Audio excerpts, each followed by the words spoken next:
Hi, welcome to this part of my review featuring Fabula Ultima TTJRPG.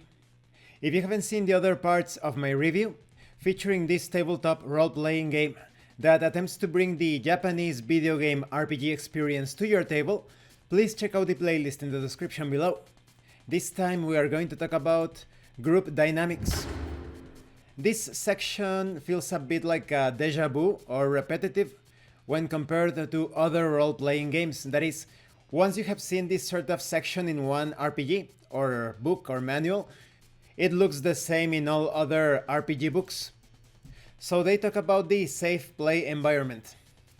I think this is an incorrect way of referring to the situation. When you say safe, it sounds as if there is danger, as if you suddenly bring up some sort of topic or subject or theme, and the people at the table are going to have a heart attack or their heads are going to explode or something.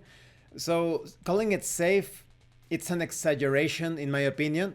It should be a comfortable play environment because you are comfortable with it, with the situation, with the environment. But there is no danger. These sort of sections feel as if they are trying to teach you how to play role-playing games with people that have post-traumatic stress disorders, with people that have serious mental and emotional conditions. So in my opinion, I think that they should look for professional help before playing role-playing games.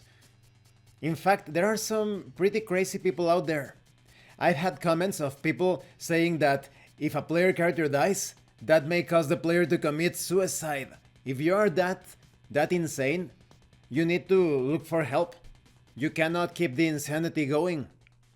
So here they talk about mutual trust and respect. Yes, this is obvious. This should go without saying, as mentioned in this book. That's pretty normal. Then the game and its fiction must not replace human interaction. That is, if someone's behavior bothers anyone, that issue must be solved outside the game.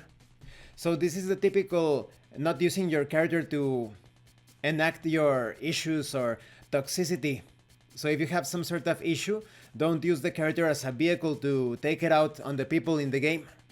Because even though they are playing their characters, you are messing up the story, the adventure, by putting your issues into the game. Now then we have the lines and veils. This is another very ridiculous mechanism. For those of you that do not know, this is basically sometimes a system of cards. You can also handle it without the cards, but you have a card representing veil, and you have a card representing line. Line prohibits people from handling subjects or themes or exploring aspects of the story in the game because someone doesn't like that particular element. When it comes to veils, this is a way to tone down that element. So for example, let's say that someone is handling seduction in a role-playing game session, and the character approaches the other character and caresses the arm of the target for the seduction and whispers something in that character's ear. You could draw a line saying, "I don't like seduction." So that would mean that the game master should skip ahead or fade to black immediately. But when you use a veil, that means that you want the scene to be less explicit. So for example, maybe that same scene, but instead of saying that the character caresses the arm of the other character, you can just say something like, the character approaches you seductively and whispers something into your ear. So that's fine, but you don't need to use lines and veils. This is handled via communication, specifically in Session 0. That's why Session 0 is so important. That's where you establish the tone, the feel, anything about the game, what you want to prohibit in the sessions. But even if something was skipped during Session 0, you can just talk it out like a normal person. You can say something like, "Oh, I'm really uncomfortable with seduction scenes. Can we skip ahead?"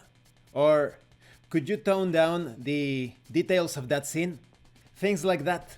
You don't need to constantly tap this card with a line or a veil or say something like, "Line, veil." But definitely it's much better to clear those things out during Session 0 in order to keep the immersion going and not constantly talk out of character when those situations arise. Then we have information about player character against player character. So this is all about those moments where there are conflicts between the characters in the game. You want to figure out if you want to handle those situations through gameplay, through roleplay, or perhaps avoid those situations entirely. Then we have a pretty bad piece of advice on how to handle secrets. They tell you that if a character has a secret, that secret must be shared with the other players in the group. So that's a great way to kill the impact of that secret. Then we have tips and advice on what happens when a player leaves the group or a character. Maybe someone is not present during the session because he or she needs to work or anything like that. So now you need to figure out if you want to reschedule the session, or if one of the players is going to control that absent player character. That is, instead of leaving that character in the village or in the city, resting or whatever, the player is going to be controlling that character. What sorts of rewards or penalties are going to be applied to that player character? Or maybe the player wants to retire the player character. Maybe he or she feels that the character has played its part in the current campaign and wants to play as another player character. So now you need to find a reason to retire this unneeded or unnecessary personality for that section of the story. And this concludes this part of the review. In the next part we are going to talk about the press start section. This is all about beginning your Fabula Ultima game.